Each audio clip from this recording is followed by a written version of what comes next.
નો ચોરવા. શું કામ નો ચોરવા? શું કામે નો ચોરવા? સાંભળો કે જગતનું મોટામાં મોટું દાન તેથી બાપ દેતો હોય, કોઈ નો દઈ શકે. દીકરીનું દાન, કન્યાદાન. અને તમે એ ઘરને તેથી તમે ચોર સાબિત કરો છો. અને તમે પૈસા ક્યાં લો છો? પનોતીના. શુભ પ્રસંગની અંદર કોઈ દિવસ પનોતીનો પૈસો લેવાય નહીં. અને એ પાછા તમે કોના ચોરી છો? વસ્તુ ચોરો છો. તો કે જેના વિષ્ણુ ભગવાન આપણે એને કીધા છે. જેને શું કીધા છે આપણે? વિષ્ણુ ભગવાન. ભગવાનની વસ્તુ આપણે કોઈ દિવસ ચોરીએ? આ તો પિક્ચરોની અંદર આપણા હિન્દુ ધર્મને તોડવા માટે એક મોટું ષડયંત્ર હાલે છે. ને એમાં આપણે ફેશનમાં આપણે જાણતા નથી કે આપણે કેટલું બધું આપણે અનર્થ કરી રહ્યા છીએ.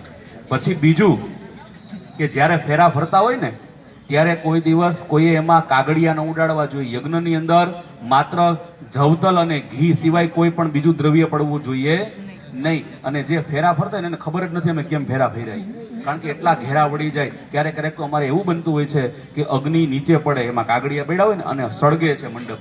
માટે હંમેશા તમારે ક્યારેક લગ્ન જોવા હોય ને તો તમે સર્ચ કરજો. મુકેશભાઈ અંબાણીના દીકરીના લગ્ન હતા, કેટલું સાયલેન્ટ હતું. એ કોઈ બૂટ ચપ્પલ પહેરી નહોતા બેઠા અને બધાય ટકોરી વગાડતા હતા, ફેરા ચાલુ હતા ત્યારે. માટે હંમેશા, અને ક્યારેક ક્યારેક અમને દુઃખ થાય છે, દીકરીઓ કપાળમાં ચાંદલો નથી કરવા દેતી. અરે આપણે આપણા ધર્મથી મોટા નથી, બરોબર? કારણ કે કપાળમાં જો ચાંદલો નહીં હોય, આજે કોઈ પણ ધર્મની જોજો દીકરીઓ હશે, એના છોકરા હશે, એને પોતાના ધર્મથી કદાચ એને ચિહ્ન રાખવું પડશે, એને નાનપ નથી લાગતી. અને આપણી દીકરીઓને અત્યારે શું થાય છે? છોકરાઓને શું લાગે છે?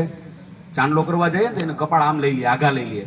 નહીં, હંમેશા ગમે એટલા તૈયાર થયા હોય પણ છતાં આપણે ચાંદલો બધાએ કરવો જોઈએ. આ તો મને સાહેબે કીધું પણ છતાં એક મને આનંદ થયો ને સાહેબનો સ્વભાવ સારો છે એટલે મેં આ બધાને તમને કીધું. કદાચ આમાં કઈ કોઈને ખોટું લાગ્યું હોય તો ક્ષમા, પણ સાચું કેવું એ બ્રાહ્મણ તરીકે અમારો ધર્મ છે. જય ગણેશ.